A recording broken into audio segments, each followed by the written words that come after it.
Good afternoon. I want to begin not with a definition, but with a very ordinary political question. Why do people obey rules when they could profit from breaking them? Why does a government accept a judgment it dislikes? Why does an opposition accept an electoral defeat? Each act asks to surrender an immediate advantage for a future that has not yet arrived. My thesis begins from the idea that this willingness to trade the present for the future is one of the hidden foundations of constitutional democracy. The intellectual point of departure is Max Weber. Weber asked how certain forms of disciplined conduct became compatible with rational capitalism. I ask if the same applies to politics. If capitalism needs people who believe contracts will be honored tomorrow, does democracy not also need citizens and rulers who believe procedures will survive? I describe stable constitutional democracy as an economy of political credit.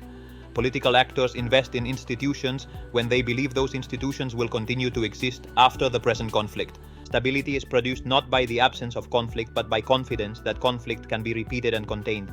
The important word is not harmony. It is continuity. Weber's Protestant ethic is about the rationalization of conduct. The individual organizes time, treats work as vocation, and plans ahead. The actor becomes credible because he is predictable. The Protestant ethic offers a vocabulary for self-restraint and vocation that can be secularized.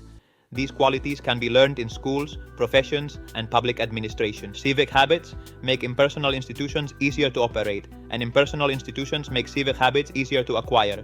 This reciprocal movement is the key. Benjamin Franklin allows us to see the bridge between economic reputation and public trust. Weber uses Franklin to illustrate a world where reliability becomes more than a private virtue. Consider what happens when political credit collapses. If an opposition believes losing means permanent exclusion, it has every incentive to resist the result by any means available. If citizens believe judges are mere instruments of the majority, loyalty to the constitutional order becomes irrational. Short-term appropriation then dominates long-term cooperation. James Madison understood this.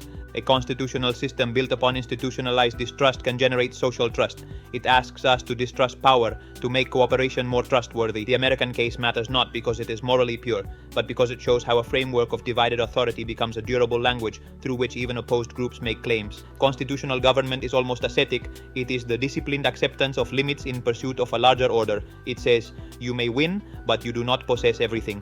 The revealing test of a democracy is the behavior of losers. A loser must decide if today's defeat is temporary or existential. If it is existential, moderation becomes irrational. Constitutional democracy is an intertemporal arrangement. The more political actors value the future, the more likely they are to restrain themselves in the present. Predictable law is central. A short time horizon is politically corrosive because it converts every office into a last opportunity, every election into an emergency, and every opponent into a threat to survival. Economic actors invest when they can anticipate how obligations will be enforced. Citizens invest in the public order when they can anticipate that rules will not be rewritten for convenience. Samuel Huntington reminds us that organization matters. A constitutional order becomes stable when institutional roles acquire identities that outlast the people who occupy them. The office becomes more important than the office holder. That is precisely the political analog of Max Weber's impersonal rationalization. Lawrence Harrison's argument is that values matter. Culture, understood as learned expectations about normal behavior, can alter the cost of institutional compliance. The phrase elective affinity is useful. It allows us to speak about compatibility without claiming mechanical causation. Patterns of conduct make some institutions less costly to sustain. Alexis de Tocqueville insisted that democracy is learned outside the state. Citizens who form associations practice cooperation and discover that collective action requires procedures. Congregations and civic groups become schools of practical self-government.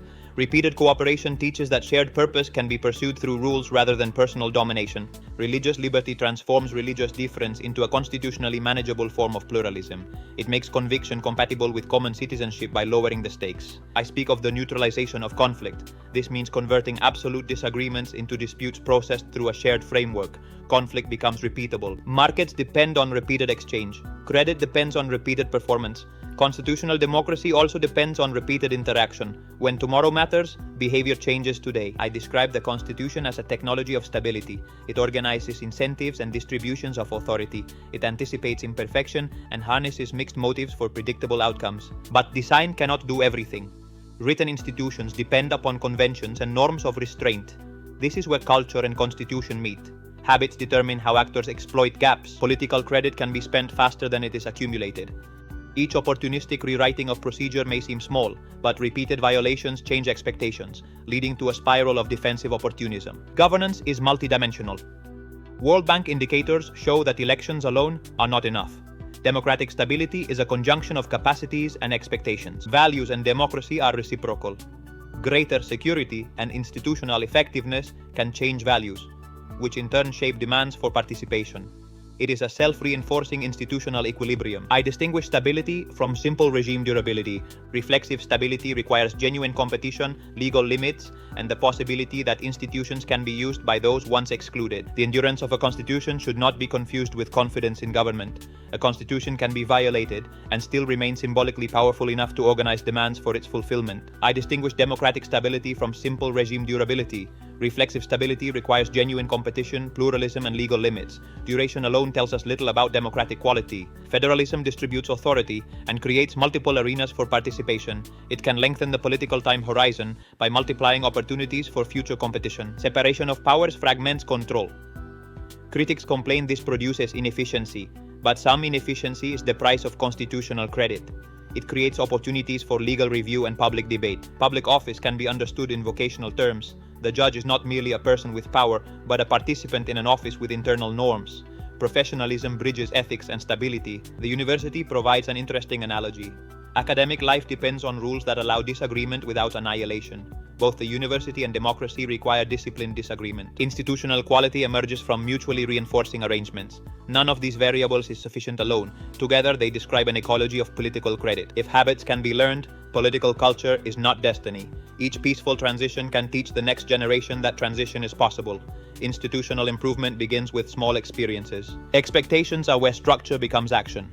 My contribution is to argue that expectations deserve to be treated as a distinct analytical layer connecting the forces of democracy. Strong institutions make conflict processable. They create channels, routines, and expectations. Democratic order is therefore organized conflict, not its absence. Democratic stability depends on reassuring losers. Much constitutional design is best understood as loser insurance, making losing survivable and alternation rational. The greatest danger is when rules become objects of conflict. If every majority redesigns the law for advantage, the game loses neutrality. Political competition becomes constitutional predation.